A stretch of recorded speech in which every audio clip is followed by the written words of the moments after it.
こんにちは、もしくはこんばんは。三角ペンタです。私はこれまでの改造プラレールで、1、2作目こそ日本国鉄機を作っていますが、その後は海外の車両ばかり作ってきました。海外の機関車を作った時にどうしてもネックとなるのが、牽引させる車両がないことです。そんなわけで、4作目のキャスシーニック鉄道4号車式蒸気機関車の時は、同時に木材貨車と車掌車も製作し、5作目の T1 型蒸気機関車でも、製作の終盤から同時進行で、客車の製作にも着手していました。その客車がようやく完成しましたので、ご覧いただこうと思います。そんなわけでペンシルバニア鉄道の客車を作ることにしたのですが、私は海外の鉄道に詳しいわけではありません。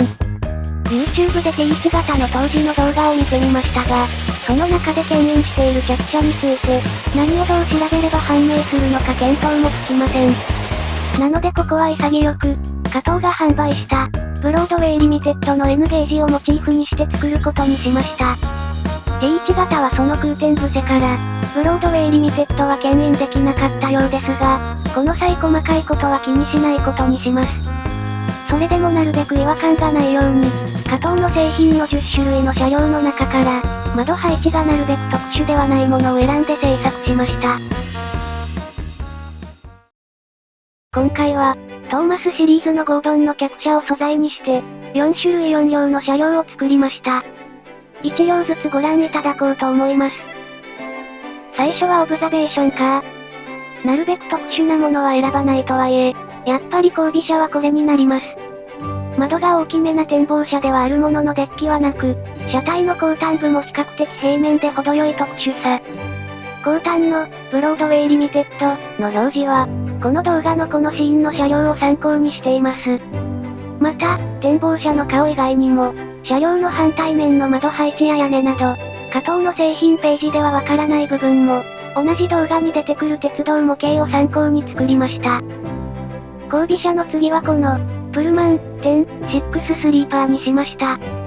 この車両は、加藤の製品ページの編成表でも、展望車の前に4両連結されています。また、ドアや屋根の形状が展望車と共通なので、編成として統一感が出るかと思って選びました。3両目はこのバド、V21 ルーメットスリーパーです。後尾車から2両、同じデザインの車両を選んだので、今度は少し変化をつける目的で、この車両を選びました。屋根や側面のコルゲートが少しうるさめな気もしますが、アクセントと考えればちょうどいいでしょう。最後は、BM7TM、ヘビーウェイトバゲッジを製作しました。編成では機関車の G になるので、荷物車をチョイス。この車両は他の客車と比べて短いようなので、製作した車両も種車から1センチ短くして再現しました。この荷物車のドアだけ丸窓になっているのも、客車と差別化されていていいですね。荷物車のドアにある謎のフック状のものは、1ミリ真鍮線を曲げて作りました。塗装は、車体の茶色はタミヤカラーのダルレッド、屋根はミスターホビーのジャーマングレーを吹いています。客車ではこれに加えて、黄色の帯にタミヤカラーのキャメルイエロー、窓枠にタミヤカラーのアルミシルバーを使いました。それでは最後に、T1 型に牽引させて走らせてみましょう。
ンシルバニア鉄道の客車で編成を組んだ H 型はいかがだったでしょうか。